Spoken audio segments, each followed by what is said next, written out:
सादर जय जिनेंद्र। आइए आज आपको 11वीं सदी के महान प्रतापी एवं धर्म प्रेमी राजा भोज के द्वारा किए कार्यों से परिचित कराते हैं। भीमताल, भोजपुर एवं भोजेश्वर मंदिर। भारत का दिल मध्य प्रदेश और मध्य प्रदेश का दिल भोपाल में 10वीं सदी में मालवा के परमार वंश के महाप्रतापी राजा भोज का शासन रहा है। सन 1010 से 1055 तक इन्होंने शासन किया। राजा भोज एक महान विद्वान, संस्कृत, वास्तुशिल्प, ज्योतिष दर्शन, कला विज्ञान एवं आयुर्वेद आदि के प्रबल ज्ञाता थे। इन्होंने अपने जीवन काल में 84 ग्रंथों की रचना की थी। धर्मप्रिय राजा भोज ने अनेक मंदिरों, जलाशयों, भोजशाला आदि का निर्माण कराया।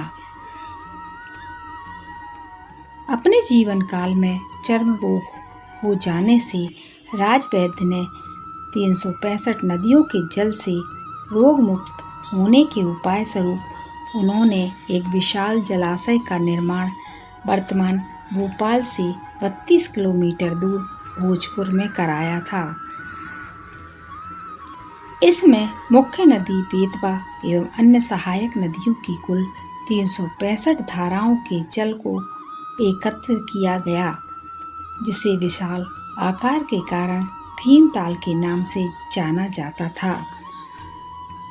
इसी जलाशय में वर्तमान भोपाल के कमला पार्क बांध बड़ा तालाब में पानी एकत्र कर कोलांस नदी के माध्यम से भीमताल में पहुंचाया गया था। 365 नदियों के जल से स्नान करने पर राजा भोज का चर्म रोग मिट गया था। राजा भोज द्वारा भीमताल के निकट ऊपरी तट पर भोजेश्वर मंदिर का निर्माण कराया एवं इसमें एक विशाल चट्टान से निर्मित भव्य शिवलिंग स्थापित कराया। भीमताल राजा भोज द्वारा इस विशाल झील को 422 वर्ग मील के क्षेत्रफल में निर्मित कराया था। इस विशाल झील में 9 नदियों बेतवा, सेंगरू, कलियासोत, बंसी, जामनी, कैरवा, कोलांस, गोदर एवं बंगना अन्य सहायक नदियों की जलधारा को पहुंचाया गया था। बेसाल्ट पत्थर की छिद्र रहित चट्टानों की उपलब्धता के कारण इस स्थान का चयन किया गया था। मुख्य बांध बेतवा नदी पर बनाया गया था। ओम के आकार की पर्वत श्रृंखलाओं के मध्य यह जलाशय निर्मित था।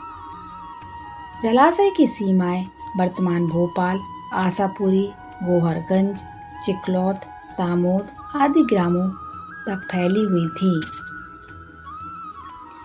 बाद में लगभग 15वीं सदी में इस जलाशय को सुल्तान हुसंगशाह मांडू के सुल्तान ने इस विशालकाय भीमताल को तुड़वा दिया था। तोड़ने का कारण तो स्पष्ट नहीं हो सका, किंतु किस्सा गोई के अनुसार कुछ व्यापारी जो कि भोजपाल या अन्य जगहों से आना जाना करते थे, उन्हें इस मार्ग में इस जलाशय के कारण पूरा चक्कर लगाकर जाना पड़ता था। रात्रि विश्राम इन्हीं रास्तों में करना पड़ता था। रास्ते में लूटपाट की अनेक घटनाएं होती रहती थी। इस प्रकार की शिकायत एवं कतिपय देशभावना के कारण इसे तुड़वा दिया था। यह जलाशय इतना बड़ा था कि इसके बांध को तोड़ने में सुल्तान के सैनिकों को 3 महीने का वक्त लगा था एवं 3 वर्षों तक इसका पानी निकलता रहा था। अगले 30 वर्षों तक इसमें दलदल बना रहा था। तब से वर्तमान तक इस झील के जल ग्रहण क्षेत्र में विभिन्न प्रकार की खेती होती है। वर्तमान में कुछ क्षेत्रफल में मंडीदीप औद्योगिक क्षेत्र की इकाइयां भी निर्मित हो गई हैं। यह जलाशय राजा भोज के ज्ञान एवं अनुभव का उत्कृष्ट उदाहरण था। भीमताल के अवशेष आज भी विद्यमान हैं।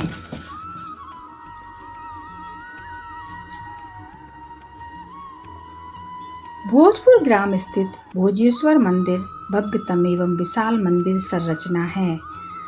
पाषाण के बड़े बड़े शिलाखंडों को बेहतरीन कलाकृतियों के साथ तैयार कर इस मंदिर में उपयोग किया गया है। इस मंदिर का शिखर अपूर्ण था, पूरा नहीं हो सका था, जिसका कोई कारण ज्ञात नहीं हो सका। मंदिर के पीछे की तरफ बड़े बड़े विशाल खंडों को ऊपर तक पहुंचाने के लिए उपयोग आने वाले ढलान आज भी बना हुआ है। मंदिर के भीतर एकल चट्टान से निर्मित विशाल शिवलिंग विराजमान किया गया है। मंदिर का प्रवेश द्वार भी काफी ऊंचाई वाला है। संपूर्ण मंदिर एक विशाल जगती पर निर्मित कराया गया है।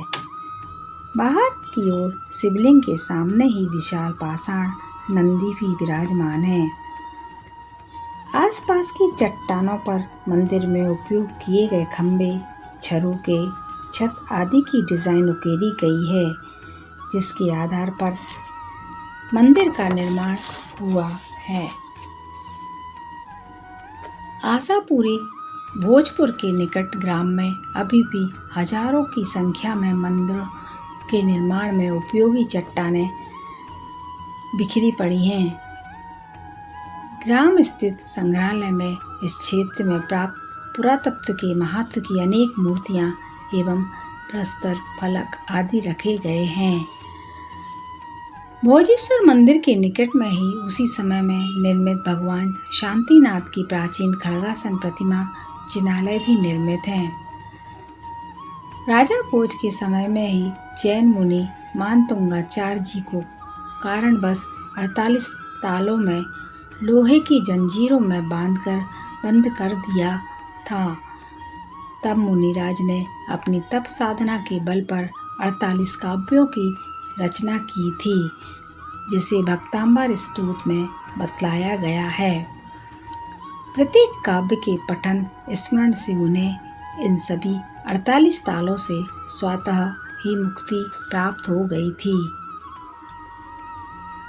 मुनिराज मानतुंगाचार्य जी के चरण आज भी इसी शांतिनाथ मंदिर के समक्ष विराजमान हैं।